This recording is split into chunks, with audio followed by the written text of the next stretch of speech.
लगातार ड्रामे की अगली मेगा एपिसोड में आप देखने वाले हैं कि दानिश बिलाखिर अपने मकसद में कामयाब होने वाला है।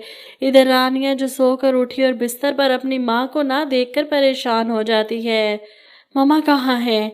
मुझे मम्मा के पास जाना है, इनसे बात करनी है। जिस पर दानिश कहता है क्या मम्मा मम्मा के पास जाना है? इनसे तो तुम इसी सूरत में मिलोगी ना। ये देखो, ये पावर ऑफ अटर्नी है।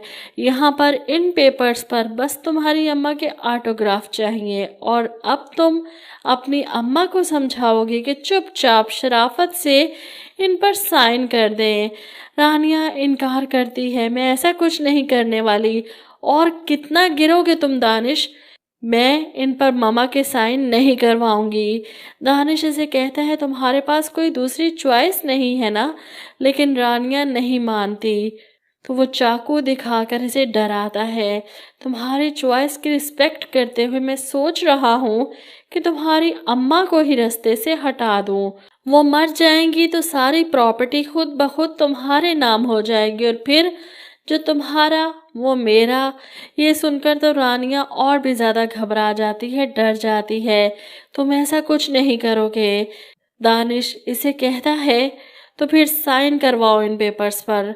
रानिया अपनी माँ के पास आती है। रानिया की बात सुनकर वो दानिश को साफ जवाब दे देती हैं, तुम जो कुछ भी कर लो, मैं इन पेपर्स पर साइन नहीं करूँगी।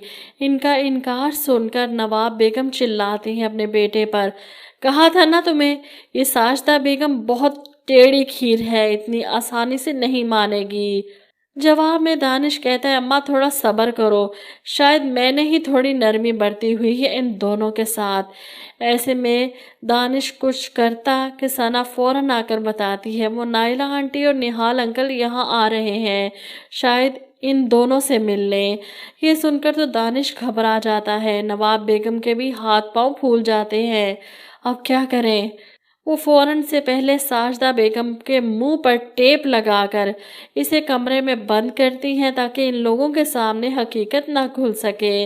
नाइला बेगम जो अपने शोहर के साथ इनके घर आती हैं साजदा बेगम से मिलने के लिए, इन्हें लगता है कि कुछ ना कुछ गलत हो रहा है।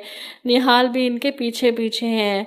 अब इन दोनों को इस तरह साजदा के कमरे की तरफ जाते देख नवाब बेगम और उसकी माँ दोनों के होश उड़ जाते हैं, लेकिन इससे पहले ही वो इंतज़ाम कर चुकी हैं। मैं आपको बता रही हूँ ना, दानिश साजदा आपा को हॉस्पिटल लेकर गया है, रानिया भी इनके साथ गई है। इनकी तबीयत ख़राब थी ना, कितने अरसे से हर वक्त सोई रहती थी, इसलिए रानिया ने कहा किसी अच्छे डॉक्टर को दिखा देते हैं। तो दानिश बेचारा मेरा बच्चा अपनी सास और अपनी बीवी की खिदमतें करने में लगा है। नाइला को इनकी बात पर यकीन नहीं आता, मैं खुद अपनी आंखों से देखूंगी। चले निहाल। ये दोनों अंदर जा रहे हैं जबकि नवाब बेगम और उसकी माँ इनके पीछे लपकती हैं। साजदा का कमरा खाली देखकर वो नाइला पर अफसोस करती हैं। नाइला तुम्हें मेरी बात पर यकीन नहीं? तुम्हें लगता है कि मैं झूठ बोल रही हूँ? नवाब बेगम की बात सुनकर नाइला चुप कर जाती हैं जबकि अंदर बैठी साजदा बेबस है। किसी तरह आवाज़ देकर मदद के लिए पुकार लें इन लोगों को। इनकी मुसीबत टलने के बाद नवाब बेगम और इसकी माँ सुख का सांस लेती हैं। बाल बाल बच गए, वरना आज तो सारा खेल ख़त्म हो जाता। इधर सना जो रिश्ता ख़त्म होने पर हमज़ा की मिन्नतें कर रही है कि मैं तुम्हारे बगैर नहीं रह सकती, तुम राज़ी करो ना अपनी ममा को। हमज़ा इसके साथ जो मोहब्बत का खेल रचा रहा है, इसे कहता है मैं क्या करूं, बहुत मनाने की कोशिश कर रहा हूं लेकिन वो तो मानने को तैयार नहीं।